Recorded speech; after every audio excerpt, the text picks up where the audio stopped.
Hi folks, I am going to talk to you in this video about urban, rural, and suburban issues, and we're going to talk about a historical contrast between some different eras with regard to different types of communities. Let's just start out by defining what we're talking about. So in the study of community sociology, we talk about metropolitan areas. And a metropolitan area is a central city that has surrounding suburbs and communities that are connected to it. So for example, we live in the Washington, D.C. metro area, at least if you live here and you're taking the class here in Montgomery County. Now, an urban area is all of the continuously developed and built up communities around that central city. So it's going to include the city itself and all of the suburbs that are around that city. Those are urbanized areas. Most Americans live in urban areas. Right now, about 84% of Americans live in an urban area. That means a city or a suburb. And only 16% of Americans live in rural areas. Rural areas are non-metropolitan areas.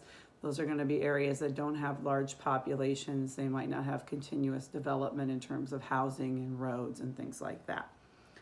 Okay, so when we're talking about urban and suburban issues, I want to start out with a discussion here about how society has changed over the last 50 or 60 years. And we're going to go back to a point in time right after World War II. This period right after World War II, all the way from 1945 until early 2000s, around the year 2000, is going to be called the suburban era. What happened in the suburban era is that people started moving, and they started moving out of central cities into suburban neighborhoods. A classic example of this is Levittown on Long Island in New York. Some of the communities in our neighborhood, like Rockville or Silver Spring, would have also been places where people moving out of DC would go. And let's talk about what happened during that time period in the cities. So the suburban era also created a lot of problems for cities, because as people moved out of cities and into suburbs, they took with them a lot of money. They took with them their tax dollars, and many of the cities started to become sort of poor, and many of their houses and the buildings were kind of dilapidated, not well maintained, or empty.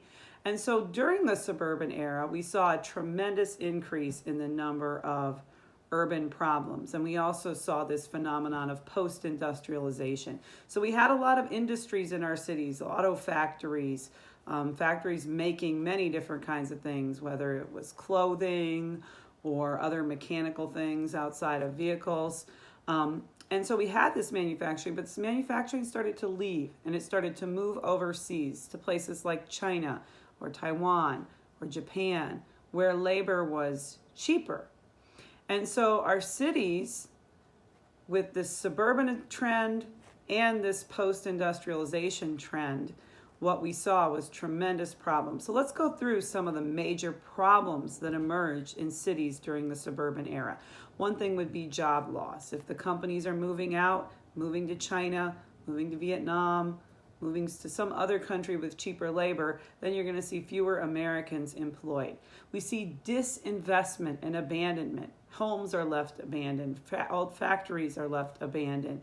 People are no longer investing in the city itself. There's poverty. The only people who can't move out to the suburbs were people who didn't have enough money.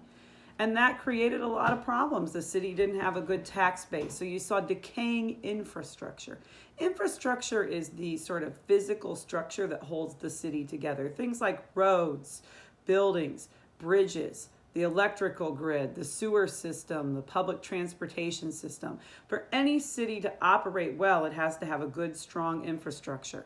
And if you're not getting the investment in the community, if poverty is going up, if the tax base is decreasing, then you're going to see a lot of decaying infrastructure. We also saw an increase in white flight. Many of the people who moved out were middle class and white. The suburbs were not very hospitable places for people of color. There were a lot of restrictive covenants that tried to keep people of color from moving into these suburban neighborhoods. And so we also saw an increase in segregation. And then, of course, we had another problem that came from this. As more people moved out to the suburbs and moved further away from the central city, they had to drive further. And if you have to drive further, and if everybody now gets a car, because that's part of suburban life, having a car, right? As they're driving into these cities, you see a lot of traffic congestion. So you'll see things like the HOV, or high occupancy vehicle lanes, which we didn't used to have until this time frame, on the road, so that people, who were commuting with another person could maybe get in the fast lane. And we saw a lot of commuter problems, a lot of transportation problems. And with more cars on the road and more people idling in this traffic and driving further and getting these bigger homes with a bigger yard in the suburb, we also start to see a lot of environmental problems with things like pollution or destroying wetlands to build these massive suburban housing developments where everybody has a garage and everybody has a yard, and there are huge swaths of land that are no longer have forest or no longer have wetlands on them. Crime in the cities obviously also started to go up, right? Because if the money's leaving the city, if the city's not being invested in, if you're seeing these increasing joblessness in the cities, then you're also going to see crime with that. And it negatively impacted the school quality, the quality of health for people. You saw a lot of environmental racism and classism, where a lot of these polluting projects ended up being put in these low-income urban neighborhoods because the people in the suburbs didn't want it in their backyard, right? And so this phenomenon of the suburban era causes a lot of problems for our society. Problems in cities, but also just greater problems. Let's talk about some of the problems that it creates in the suburbs. And then I'll go on to talk about gentrification.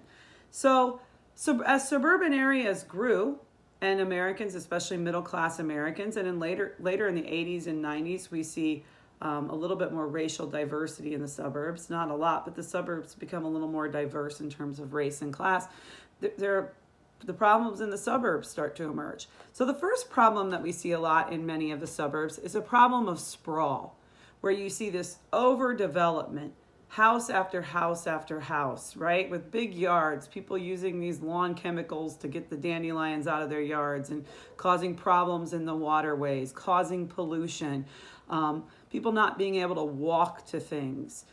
We would have all these strip malls and these giant indoor shopping malls that were, people would drive to from far away. And the city just starts moving out more and more and more, right? The metro area moves out more and more. And as that happens, again, the traffic problems get really bad. A lot of suburban communities have very bad traffic issues. A lot of suburban communities had problems with segregation. And then at the end of this era, the suburban communities started to see poverty increasing. And we also have noticed that people who live in suburban areas tend to be more socially isolated. They go to work, they work all day, they drive their car back home, they push the garage door button, they go in, they don't talk to their neighbors, they don't have community parks or libraries or places like that that are gathering spaces like many cities used to have. And so we start to see people becoming a little bit disillusioned with suburban life, particularly as they're worried about changes in the environment. And a lot of people felt like they were just going and going and going, sitting in traffic for hours upon hours a week and not getting time with their families. And some people ask, is it worth it? Is it worth it to have a bigger house but to not be able to get to see your spouse or your kids as often? Is it worth it that I have this big house and this big yard, but yet, I'm causing a lot of pollution? And so in the last 20 years or so, we've really seen a shift. And this shift includes a move towards the new urbanism. But before I can explain that to you, I have to explain gentrification.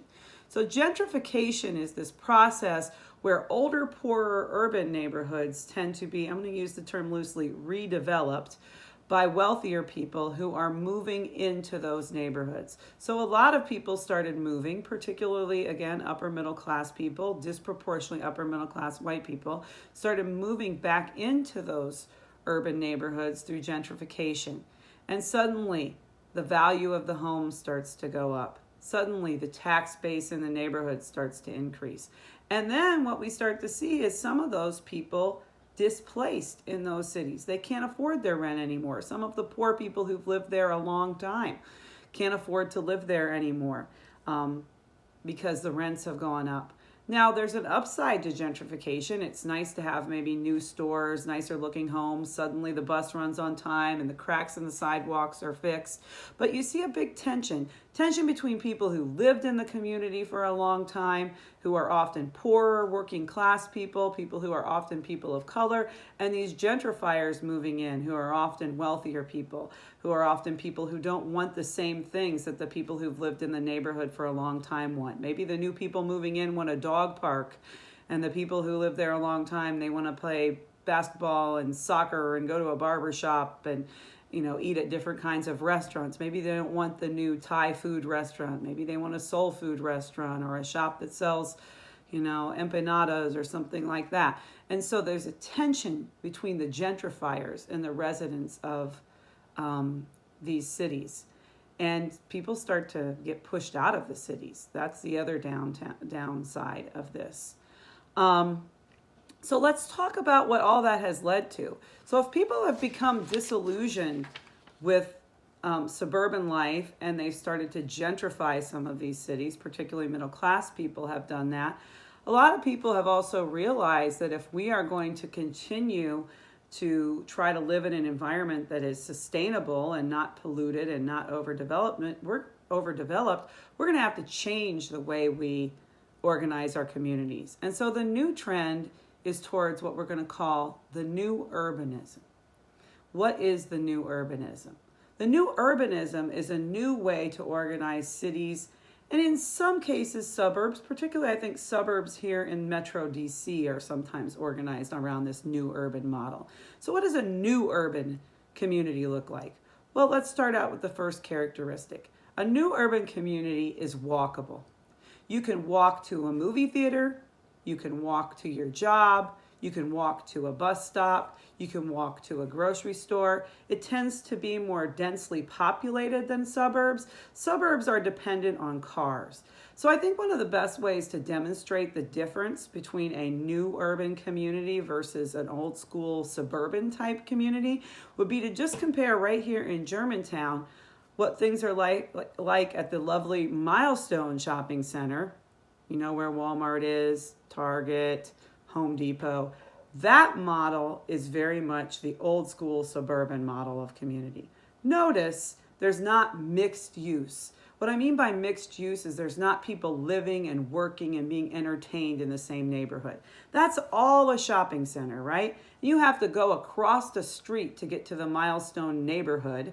And most people from the Milestone neighborhood, it's not well connected. There's not a lot of connectivity for the streets and the sidewalks. So people who live in the Milestone neighborhood, which is just north of Father Hurley and north of Walmart up there, they actually get in their car, even though it's only about a quarter mile away or less, and drive over to shop, because walkability is not a characteristic of the old school model of suburban development.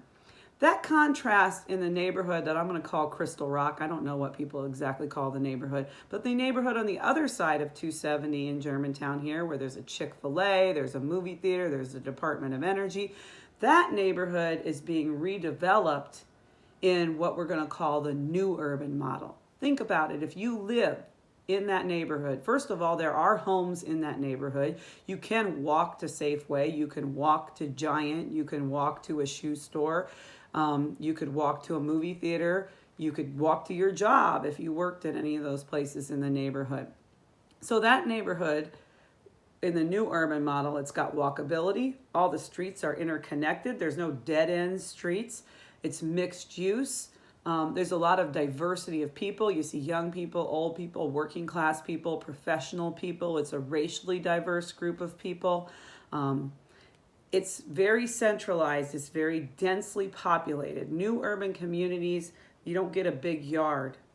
You get a small yard and maybe like a community playground that people can walk to.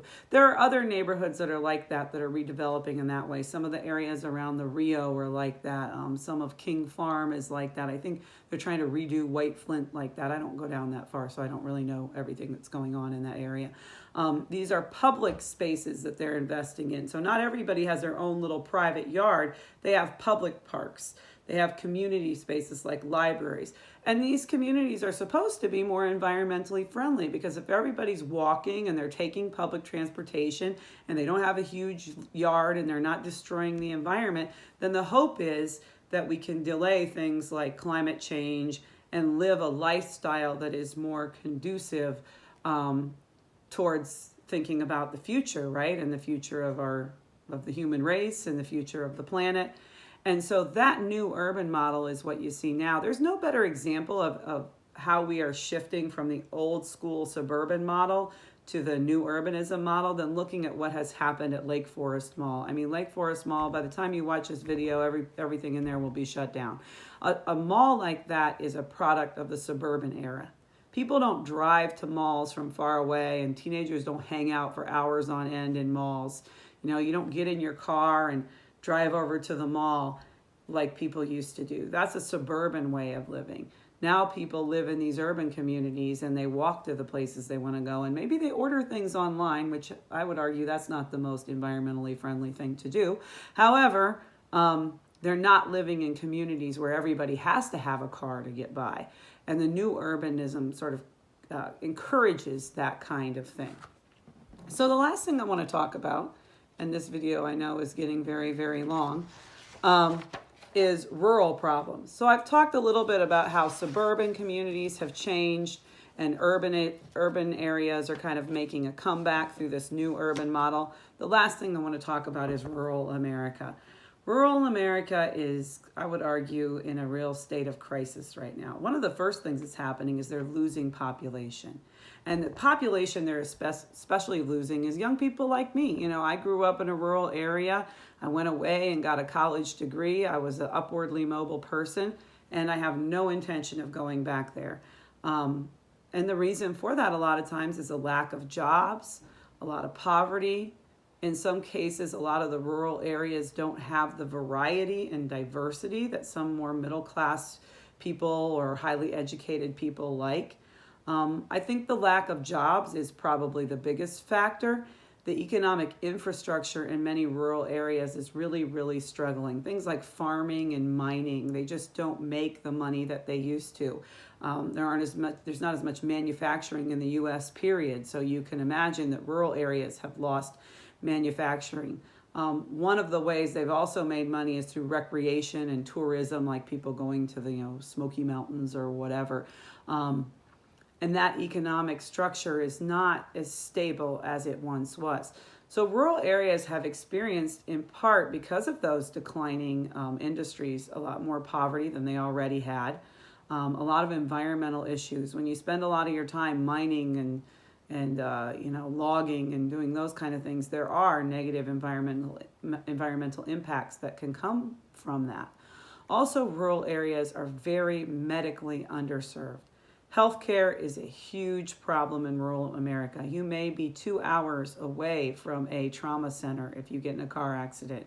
You may not have access to a specialist. I know for my parents, when my mom needed a knee replacement, she had to drive an hour and 45 minutes to get a knee replacement. When my brother needed to see a periodontist for some issues he was having with his gums, he had to drive 2 hours to find these medical professionals. I worry tremendously that when we start to see an increase in these patients with the COVID virus, coronavirus, I don't know what we're calling it now, but COVID-19, the rural areas will not have the healthcare infrastructure to handle that. They won't have the medical professionals. They won't have enough hospital beds. Even though overall they may not have as many people getting it, my worry is that they won't be able to treat the people who do have it. And as people have moved away and some of the industries have declined and poverty has increased, you also just seen a real loss of community. People are not as attached to the communities as they once were. The crime problem has exploded, particularly drug problems. A lot of people have talked about the opioid epidemic and its tremendous negative impact on rural America. This is a huge issue that rural America has to address, and as they're losing more and more people, rural areas have become very desolate places. And we need those rural areas. We need some of those communities. We need some of the farming and mining and things like that. And we also need, to support the people in those communities. But we're not doing a very good job in this current environment of supporting rural areas. And so I want you to think about all three of those things. What's going on in our cities with this gentrification trend? What's going on in our suburbs, where we're seeing an increase of poverty in the suburbs and more people kind of moving to cities, and this tremendously difficult problem of entrenched poverty and drug abuse and lack of infrastructure in rural America. Those are all social problems that we have to deal with when it comes to community. Thanks. I don't like to usually make the videos this long, but I had to get it all in there.